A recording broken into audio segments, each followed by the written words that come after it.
my dear students, welcome to the online fine arts classes, class 11 CBSE. So today our topic is Art of Indus Valley, chapter number 5. Let's start with the introduction. Indus Valley से आप क्या समझते हैं? What do you mean by Indus Valley in Hindi? Do you ever heard Sindhu घाटी सभ्यता? कभी news में सुना है ऐसा? So this is all about Sindhu घाटी सभ्यता. It means Indus Valley civilization. तो ये 5000 साल पहले सिविलाइजेशन जो हुआ था वो हमें मिला इंडियन सबकॉन्टिनेंट में. और कहाँ था ये था इंडस वैली के घाट पर सिचुएटेड. इंडस वैली का आर्ट भी उतना ही पुराना है जितना लगभग ये वैली अपने आप में उतनी पुरानी है. बट फिर भी हम कह सकते हैं कि it is approx 2500 BC to 1500 BC old. Two major sites इसकी हैं Harappa and Mohenjodaro. Harappa is in north of Indus valley and Mohenjo-daro is in south of Indus Valley. But after partition, currently both these sites are situated in Pakistan. Mohenjo-daro की कुछ ही sites हैं जो अब India में बची हैं और वो जगह है हरियाणा में राखीगढ़ी, पंजाब में रोपर, राजस्थान में कालीबंगा एंड बलाथल, गुजरात में लोथल एंड धोलावीरा. उत्तर प्रदेश में भी इसकी एक साइट है, वो है आलमगीरपुर में. सो इस तरह से ये कुछ साइट्स अभी हमारे इंडिया में अवेलेबल है मोहनजोदारो से.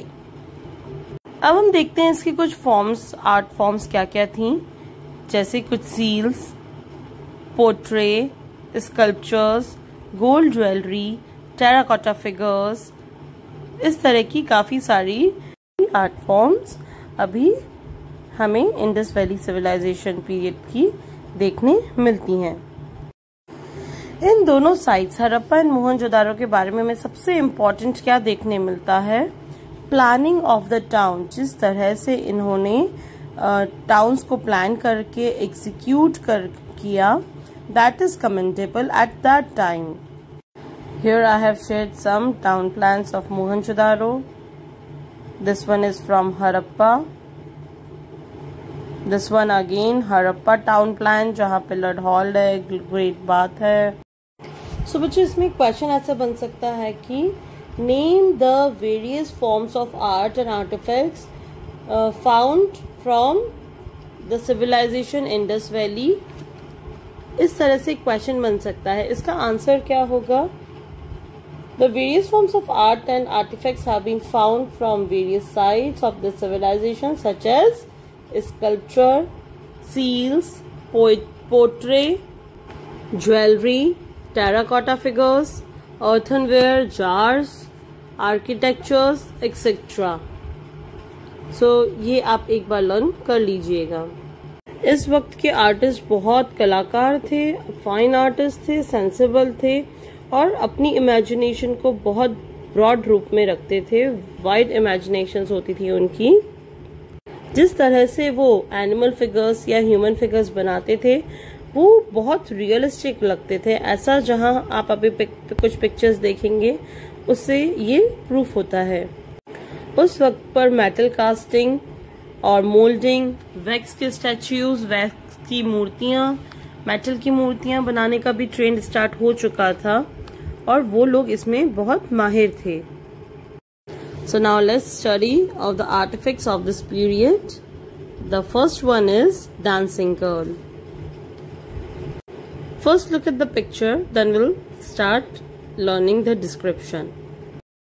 बच्चों एक बात हमेशा याद रखना, फाइन आर्ट्स में जब भी आप किसी भी पिक्चर जो आपको पूछी गई है एग्जाम में अगर उसका डिस्क्रिप्शन लिख रहे हैं तो सबसे पहली चीज आपके माइंड में उस क्वेश्चन की इमेज आपके माइंड में आ जानी चाहिए. फिर अगर आपको डिस्क्रिप्शन नहीं भी लर्न है तो आप उस पिक्चर से उसको लर्न कर सकते हो, उसको लिख सकते हो एग्जाम में।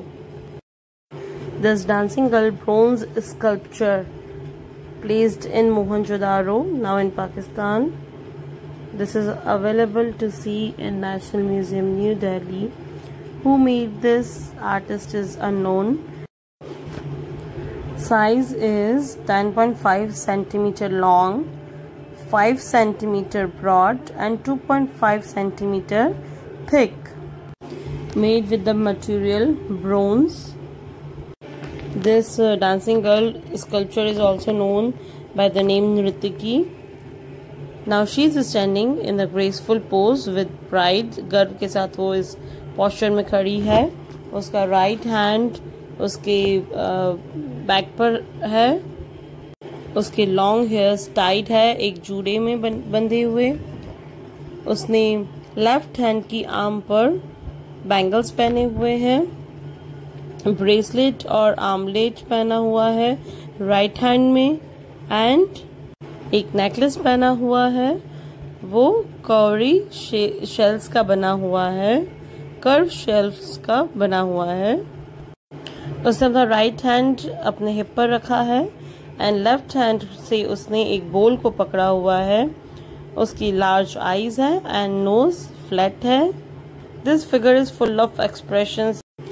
But this is very surprising that at that time, it's so old time, at that time 5000 years back, उन्हें मेटल को कास्ट करने का तरीका इतनी बखूबी पता था और वो इतने ब्यूटीफुल स्कल्पचर्स बनाते थे। Now let's learn about the male torso picture. This is found in Harappa, now in Pakistan. Medium is terracotta.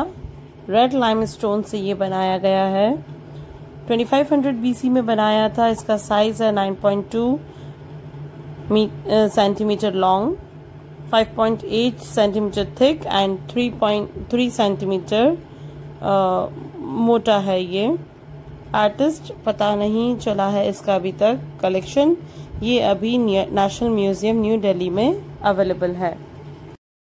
This male torso is made of red limestone. It has socket holes in the neck and the shoulder for the attachment of the head and arms. इस तरह से इसके आप देख सकते हैं 3 जगह पर होल्स हैं जहां इन्हें ऐड किया जा सकता है। शोल्डर्स एंड नेक को बहुत अच्छे से पूरे टोर्सो को बेक किया गया है, आग में तपाया गया है ताकि उसके शोल्डर्स एंड नेक को स्ट्रॉन्ग लुक दिया जा सके।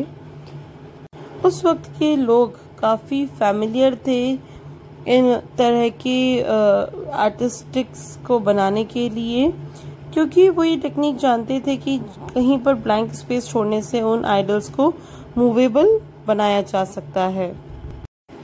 इस स्कल्पचर का फ्रंट पोस्चर जो ऐसा है कि